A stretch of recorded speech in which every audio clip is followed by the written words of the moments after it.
Well, isn't that the beauty of pro wrestling? You get to a point where it's something everyone wants to talk about, that water cooler moment. As you know, Mm, we used to have those moments in the Attitude Era and it kind of went away. Wrestling became yeah, uncool, but now wrestling is cool again. What a great time to be a wrestling fan. Okay, let's yeah, dive into you want to call it cinema? You want to call it acting class? Okay, John Cena. yeah. Big promo. I forget. Was it in Brussels? It was in Brussels. Brussels, right? Yeah, All Brussels. right. So everyone was like, how is he going to come out? Did you see the fake poster people put out of him in a suit and long hair? Oh my God. No, people were just going wild on the internet, bro. Like, I didn't see that one in particular. I saw another Mm. one. I saw the one where The Rock was holding him and then he was looking like he was Winter Soldier. Oh, yes, Yeah, yes. yeah. I mean, you're right. You're Mm. talking about water cooler talk, right? Like, have you seen an uptick in streamers Mm. reacting to wrestling? All the Absolutely. social media stuff like blowing up on Yeah. wrestling, the memes immediately. Yeah, you're Not you're you're right. It's not just mainstream. the wrestling streamers. We're talking about like other streamers, random people. I just see all these TikTok, and you know how the algorithm is. Like the more of this you see, the more it'll get served to you. So it bodes well Yes. for these, spreading of the word in terms of the WWE. But okay, everyone was speculating, how is he going to come out? Is he going to wear a Mm, suit? Is he going to go back to Doctor of Thugonomics, a new yep. entrance? Nah. So is this so I have the skeptic's mind and then I have the artist's mind, because this is Mm, how he explained it, right? mm. You expected all this of me. I give you the exact opposite. I don't want to give you anything that you think that you would deserve. You think I deserve a new entrance? Nah, I give you the same old thing I've been coming out to for 20 years. I mean, heel psychology 101, it's completely justified, right? Like Yes. I did not change. It's the you fans that change, right? Correct. I'll just Yeah. be me. Now, the skeptic in me is like, are you sure you're just not trying to justify merch sales? Because at the end of the Mm. day, they gotta sell them t-shirts. People will still buy, you know?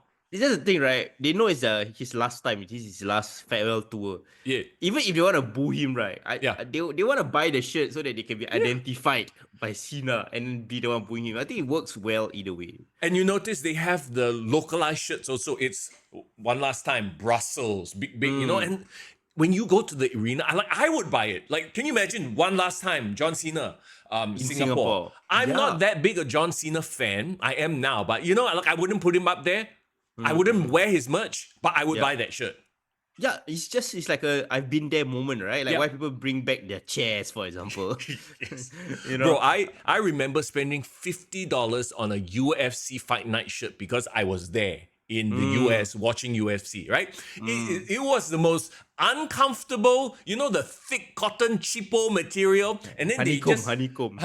and then they just print on like it looks like it's gonna peel off any second type of quality. $50. I still bought. I mean, there's no effort right there, lah. But Yeah. no, me being at Elimination Chamber and seeing all those shirts, it Mm. flew off the shelves. Yeah. And of course, the quality was better, I'm assuming. Yes, But the yes. thing is, like, it's still not $50 quality. You know what I mean? Like, it's Yeah. good, but like, it's really because of you being there, that moment of it Yes. that you They're, buy, which is great marketing, right? they're cashing in on the moment, and you have the whole WWE TKO machine behind that kind of stuff, right? So Mm, back to what we were talking about though. mm-hmm. I think it makes sense both in a narrative standpoint and in a merch sales standpoint. Yeah, you don't change your, the cap, the towel, the shirt. You just leave it as it is so that people will still buy it. Yep. But you give a plausible. I accepted his reasoning. Maybe I'm just glazing because it's Cena and I love this storyline, but I accept it. Fine. Okay, that's your reasoning. You didn't change. Cool. Yeah. I have a very I would say a nuanced take to his heel promo, right? Okay. Yeah. I mean everything that he said, very justified, right? I think when you talk about justified heel turns, WWE has been doing a great job. Yeah, yeah. He explained himself well. But I was just thinking to myself, after hearing him, as Cody would put it, bitch and moan, like he really complaining lah, which Yeah. is a turn off, yes. But I think a lot of people expect him to be like very more robotic Winter Soldier, like Oh. dangerous, Mm-hmm. cool heel. I mean, not saying that he's not cool, but you know what I mean. I Yeah. think because of the way he reacted during the initial heel turn, where he suddenly became very stoic, I thought he's gonna play into that, like he's not gonna show emotion at all. Yeah, Yeah. exactly, Mr. Young, as what you just did. you know, like really like Winter Soldier it up lah. Yeah. But he went out on a more unexpected route, like the one about him, like kind of complaining, like, oh, I'm human, like he physically victimized himself. Yeah, I'm not a baby face. I'm not a heel. I'm a human being. When he said that, I was like, whoa. First of all, kayfabe. Second of all, Yeah, yeah. right? It's like, oh, okay. I see where this is kind of going. And to your point as well, yes, I think it is a very nuanced way. And WWE have been doing a great job, and we'll talk about it a little bit later in our third topic. Okay, very nuanced in presenting characters. Like, think of the best TV shows that you've watched. The one that comes to mind right now, because I'm rewatching Daredevil and Punisher. Yes. Like a character like John Bernthal is a freaking amazing actor. I don't know if you watched the latest episode of Daredevil, by the way, but that course. scene between Charlie Cox and John Bernthal, I was like, okay, this episode got no action. Freaking mostly pretty boring, but that one scene won the whole damn show for me. You know what I mean? You're right, bro. I've been watching Born Again. That's like my go-to episode, Yeah. TV show right now. But you're exactly right. Did WWE suddenly get better writers? I think so. Like it's You know what I mean? everybody leveled up.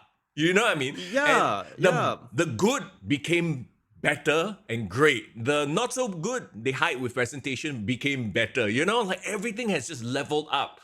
Yeah, It is like it the- is amazing to see. Yeah. The Right. WWE, I saw like they were kind of promoting online on LinkedIn of all places that they were hiring writers.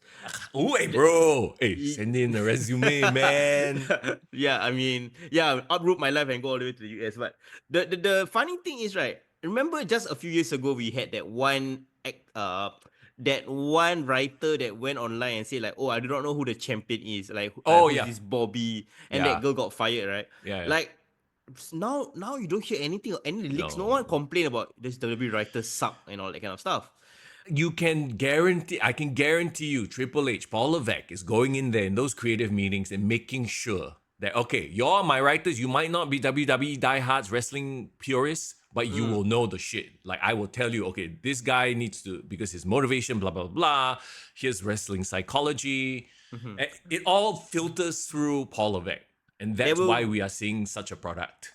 There will be the wrestling filters, the agents, the people who have all those, experience, right?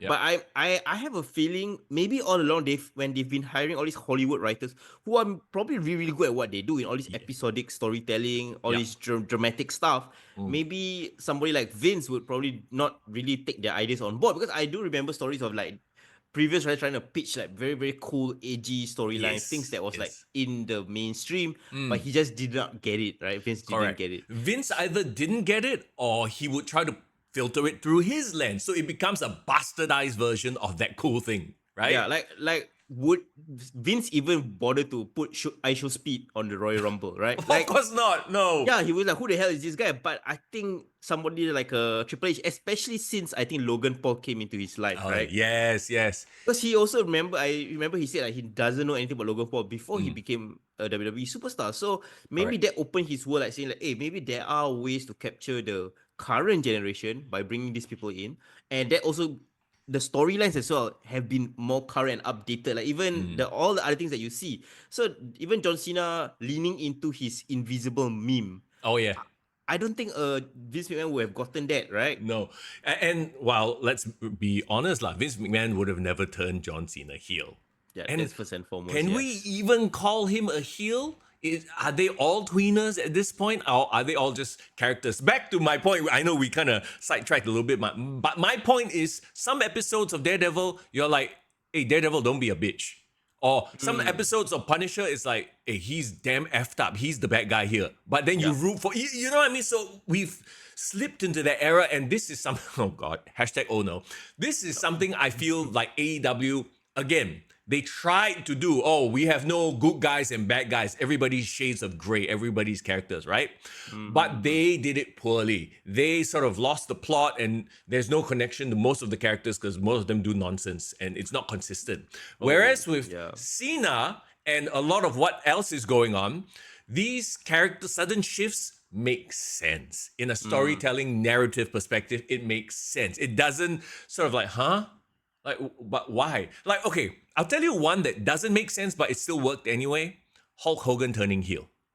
Okay, okay. Because Tell to me be more. honest, people never until the tail end of his WWE run and sort of the start of WCW, he was losing steam already, right? Yep. But the crowds weren't going Hogan sucks, Hogan, none of that. It was just he was losing popularity, and it was just a shock value of him turning. That's it. Never Whereas saw it with coming. yeah, Cena had a good solid chunk of his career where it was let's go Cena, Cena sucks, and there's the online chatter. Maybe if we had social media back in the Hogan era, maybe then you would see the online hate, Yeah. right? Yeah, I would argue for Cena's heel turn. Mm. Of course, him turning heel is a great moment. There's also the impact of turning heel after 25 years as a Yes. babyface. Like, how can that not be a big significant Oh yeah. moment, right? Mm. But I would also dare say argue that is it too late to turn him heel, right? First of all, this is the last 1 year year. of his 1 year. official tour, yeah. So even if it becomes the greatest thing ever, you're only gonna get it for 1 year, right? Something that you can actually go, multiple times and put multiple people over, right? But Second thing is, yeah. the only issue is a lot of people are like John Cena at this point in his career is beloved already, right? Mm. Like at the height of his I hate Cena, anti Cena. That will be like 2013 when he always wins. 2014. Yeah. That would have really had nuclear hit. People would have been given permission to boo him like crazy. Yeah. But thinking about it, why I felt like in hindsight this still works is because he was dominant as a baby face. Mm. If he were to turn heel and became dominant as a heel like Roman Reigns, then they were like, wow, how many eras of John Cena do you have to put up? You get what I mean? So Yeah, yeah, yeah. yeah, you're saying. It's interesting lah to me that it is happening like you said, couple years too late. I think they couldn't do anything about it. Once again, the Vince McMahon factor, right? The 1 year left. I know it is something that we all like. Oh man, we deserve a 3-4 year heel Cena run, but putting a timer on it makes it all that more special. I feel it's must see, must go. If you were hesitant about buying a $500 ticket, John Cena's coming to your town is his last year as a heel. You are going to buy that $500 ticket now. You are going to sell Exactly. your car, mortgage your house, go and watch the damn show. You know what I Yeah, mean? yeah. Like you've been to Perth 2-3 years in a row. Hey, Don't John care. Cena coming to Perth again, and this Last time as time, a bro. heel. Last time as heel. Yeah. So I mean, they've made this year of wrestling must go, must watch, must consume. You know what it is? I have a feeling, right? This is a Vin Diesel Hilton. Oh You know yes. what? You know what I mean? I know what exactly, bro. I love the Fast and Furious. It's my guilty pleasure. Yeah. Sometimes you just want to switch off your brain and watch cars fly off cliffs. Yes, yes. So I would dare say this is an F8 Hilton. Essentially, the Hilton lasts just one movie only. Yes, yeah. No, so we are probably looking at like what, Survivor Series or December, right? That's yeah, a pay-per-view. redemption arc somehow. Yeah, somehow I made so like him complaining to the fans, right? In him being human.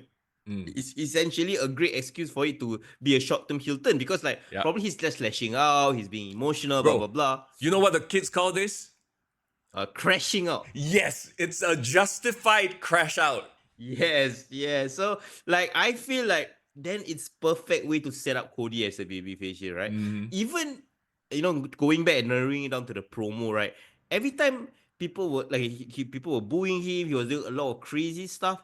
But then I think WWE was like, oh, I struck gold. This is what the reaction we want. Yeah. When people started chanting, we want Cody. Right? Because you see, at that point they were just hating on Cena, right? Booing him. But the fact that the crowd on their own accord switched towards, okay, I'm done with this guy, let's get the baby face here. That just solidifies Cody as a heel, as a baby face. Because you need a strong heel. Yeah, they did exactly what they wanted to do. I think that we were all, and maybe WWE felt it as well, like, okay, we've already made Cody the guy and he's popular, but there's still a huge section of fans who are like, Cody boring, he needs another layer. Remember we were talking about he needs another layer. Like it feels like he's reached. And then now with such a mega heel, you've given him that extra put. I don't know. See, that's the thing. I don't know if it's gonna last a year though. No, I completely understand. And of course, Cody's reign as WWE champion hasn't been marked by very memorable feuds. Like we always say, like, hey, he had great matches with AJ Styles, but it was a one-off or two. Like it was one or two Yeah. matches. Yeah. It wasn't really the most must-see thing on TV at that point in time. Side quest. Yeah. Yeah, even with Kevin Owens, we already say, yeah, side quest as well. But then KO did a great job building himself up. Yeah. But Roman Reigns was and always will be his like number one person that he was opposed after. So like that story went down. We were kind of in like victory lull period, right? Post end game vibe. But now having a new big bad, like a new Thanos, Yeah. aka John Cena, come into the picture, suddenly okay, now things are about to get interesting again. I think the WWE universe also kind of feel that shift, like okay, something big just happened with John Cena heel turn. We don't even need to worry about The Rock at this point in time, which I think works well for what The Rock was trying to achieve Yeah. because according to report that he can't really train for WrestleMania or he have to miss WrestleMania in a way. Of course, send his basically number one avatar. Now Yeah. John Cena is gonna take that place as the one that's executing all this Order 66, right? Yeah, exactly, right? Yeah, yeah, I enjoyed the promo, and even down to the presentation, the lighting. Like, I don't know if you noticed this when Cody came out and they were facing off in the ring, right? Did you notice this? Cena was bathed in darkness. Cody is bathed in light. Just the light, the presentation, you can immediately visually tell villain, hero. This is cinema, bro. This is absolute cinema at this point. Correct, You correct. you have to, yeah. The fact that they think to this detail, this level, Yeah. and this is not happenstance or coincidence. They definitely No. planned this out. Bro, their production meetings must be something. Like, to be a fly on the wall, to be like, okay, you're going to stand there at this queue, we're going to light it this way, and then it's going to look like this. Bro, they don't just have script writers. Now they have, like, cinematographers, I swear.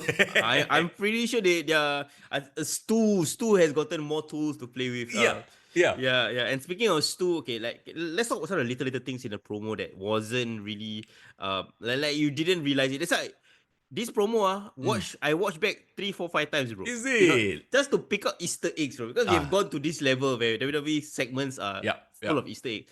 First of all, the fact that he did not acknowledge Stu, right? Mm. He always talks to the camera every time he comes Yeah. out. Completely, he did all the things that we thought that he was gonna do. That's opposite, right? He Yeah. didn't run to the ring. He walked down the ring. Didn't acknowledge the fans. Didn't look at Stu.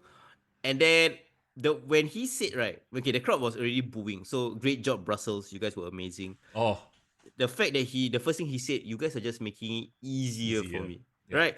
Because one of the things that we were worried was like, hey, John Cena is going on an international tour. Wouldn't the international fans like, oh my god, first time seeing John Cena, like go crazy sure. for him? Yeah, yeah. But the fact that there was the initial, oh my god, John Cena is starting off the show pop, and then within like 5-10 seconds, it became complete booze. Yes. Really played into him justifying his heel turn as well, right? Yes.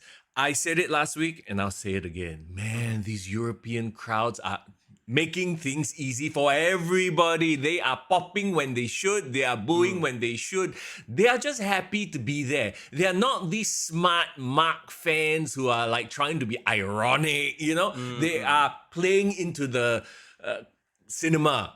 They're leaning into it, and I love these crowds. They make everything seem better. The match itself, some of the matches I've been watching on Raw and SmackDown, all right, lah. But because the crowd is so into it, and it's not overly like we talked about it before, Lyon, France, right? Like at some points they hijack the show with their singing. Yeah, agreed. These agreed. couple of shows in Brussels, where was SmackDown? Italy, Bologna, Italy, right? Yeah, which is so random, a random Yes. town in the But Bologna. it didn't feel that way. It felt like they were just happy to be there. And now Raw and SmackDown just feel so lively. Agreed. And I think the fans know their role, right? Yes, know have- your role. Yes. The thing is, I think this is a very funny thing to say, but maybe because it was a backlash crowd, right? WrestleMania finished already. The storylines are okay. So that's why they are entertaining themselves. Yeah, But yeah. I have a feeling like all these fans in Europe, while they're lively and they have all their chants, they really want to shut up and hear what's going on in the ring because it is Yeah. the road to WrestleMania. Everything has impact. Everything's supposed to make sense. Correct. And plays into what's going to happen to WrestleMania. So I feel like even they themselves do not want to hijack the show. They want to know what's going on. Well, you know what it is also, right? It is Yeah. a mentality thing. I think that if you get a show so often, you get bored. You know, like these people in Bologna, in wherever Spain, they're getting this first time in don't know how many donkey years. They're gonna cherish it. They feel like they're part of the production. They're like the caliphate at the back. They don't like if you watch a movie, you won't see some random caliphate side bit actor at the back suddenly try to hijack the movie, right? Exactly. And they are smart about it, right? And Mm. on the commentary team, they said that WWE has not had a televised show in Italy in 18 years. Yes. Like, Bro, I did my research, bro. uh, And I remember that Raw episode. oh really? Yeah, Is that the episode with Santino Marella? exactly. It was the exact episode where Santino debuted. Remember when Vince McMahon called some random guy out of the crowd? It happened to Yeah. be him, Yeah, and yeah, he yeah. actually beat The was it Milan Umang? wasn't it the Milan Miracle? Or Yes, the wait. yeah. Yeah. It happened in Milan, so it was Uh, Milan, Italy, yeah, and yeah. I believe he beat Umaga with the help of Yes. Bobby Lashley, right? Yeah. Yes, Bobby yeah, Lashley, yeah, running. Yes. Yeah, I remember that moment so clearly was because the crowd, again, same thing 18 years ago, the crowd was live because there was football chants everywhere, right? Yes. So, like, yeah, it's great. And Brussels, nobody will associate Belgium with wrestling, let's be honest, right? Exactly. But the fact that they all came true, bro, they all were like, Which is why, when people are like, hey, WWE should come to Singapore. I mean, no hate. I don't want the smoke with the Singapore fans. But I don't think we can live up to this shit, man. Like, I don't think so, man. I don't think we got it in us. And we At are least- I think the Singapore wrestling fans are too smarty. no, they're just shy. You know how Singaporeans are very shy to participate. Wrestling fans are not. I think wrestling fans are too smarky, and some of them will try to hijack the show. But do you remember when we were front row in 2019? Yeah. We started a lot of chants ourselves, remember? Yeah, we did, but it was a live show lah, and it wasn't. I don't know, like you know what? I'm very, very, very, very sure that WWE fans, Singapore wrestling fans, if once they're there in that moment with a Roman Reigns coming out to the ring, Oh. I think we will go crazy. All the ones will go up. Okay, Yes, can. yes. You gotta Prove have me faith, bro. wrong. WWE come to Singapore. That's what I'm trying to do. I'm trying to bait them into come to Singapore, bro. Yeah, we just have to turn up in their Singapore office, bro. Do they even still have an office, or is it just one random dude? No, that's I the feel. thing, right? I just feel like one of the days I just want to go out to 111 Somerset at level 3, see what's going on in their office. Wait, is it really there? No, they are on the WWE corporate website. The office is still there. Yeah. Oh. Okay, guys, 111 Somerset level 3. Come, guys, one of these days, whoever wants to Hey, go. please, don't go and be like, it's all stalkerish and sneaky. Hey, come on, relax, relax. don't worry, Okay, back to John Cena. You know, he had that interaction with Cody. Cody came out, said his piece, called him a whiny bitch, and then left. Yeah. I think it was good that they didn't joust on the mic, because I think John Cena would have buried Cody. Yeah, I see a lot of comments online saying that, Cody came and just flipped like he ran, Yeah, I think it had to be done that way. If you gave them dueling mics, jalat. I think it might be a bit jalat. The moment John Cena said fine, speech, die already. No, because at it this makes point, sense. John Cena also knows his role. He's not there to steal Cody's thunder. And there is actually a parallel to another promo I want to talk about on SmackDown, even though we didn't list this, right? I have to bring this up. But a parallel, but they did it wrong, I feel. In this case, they did it right. All right, we'll talk about SmackDown in a bit. And yeah, before we wrap up the Raw promo, right? I wanted to say also the fact that Cody Rhodes coming in. Yeah. And again, the crowd was so hot for him by the time he came, right? That sounded very wrong. That sounded very bad, bro. Very, very wrong. But the crowd was wanting him, right? Like I mentioned, the moment the crowd started saying we want Cody, and then the pop for Cody, amazing, right? I think it's the loudest babyface reaction he had since probably WrestleMania 40. Like, I'm not gonna lie, right? The fact that he came in, said his piece, and didn't get physical at all, just say, hey, even though you screwed me over that time, I was still excited to go toe-to-toe against John Cena. But this is not the one that I want. Yeah. It's almost as if like he's egging this evil John Cena on, right? Yep. And John Cena already had his 20-minute promo, so it doesn't make sense for him to have a retort because it's just gonna be like half an hour long, right? Correct. Yeah. So save it, bro. Save even him not mentioning The Rock. I like it. Yes. It would have been too much. Yeah. The Rock, it was always super extra lah. to be honest. Yeah, that's But true. he was the catalyst for this change. Let's give him some credit, some credit. Okay, so John Cena broke up with us. We are the toxic ex, toxic relationship, whatever you want to call it. I thought it was done perfectly. You It's know, perfect. as the kids say, justified crash out.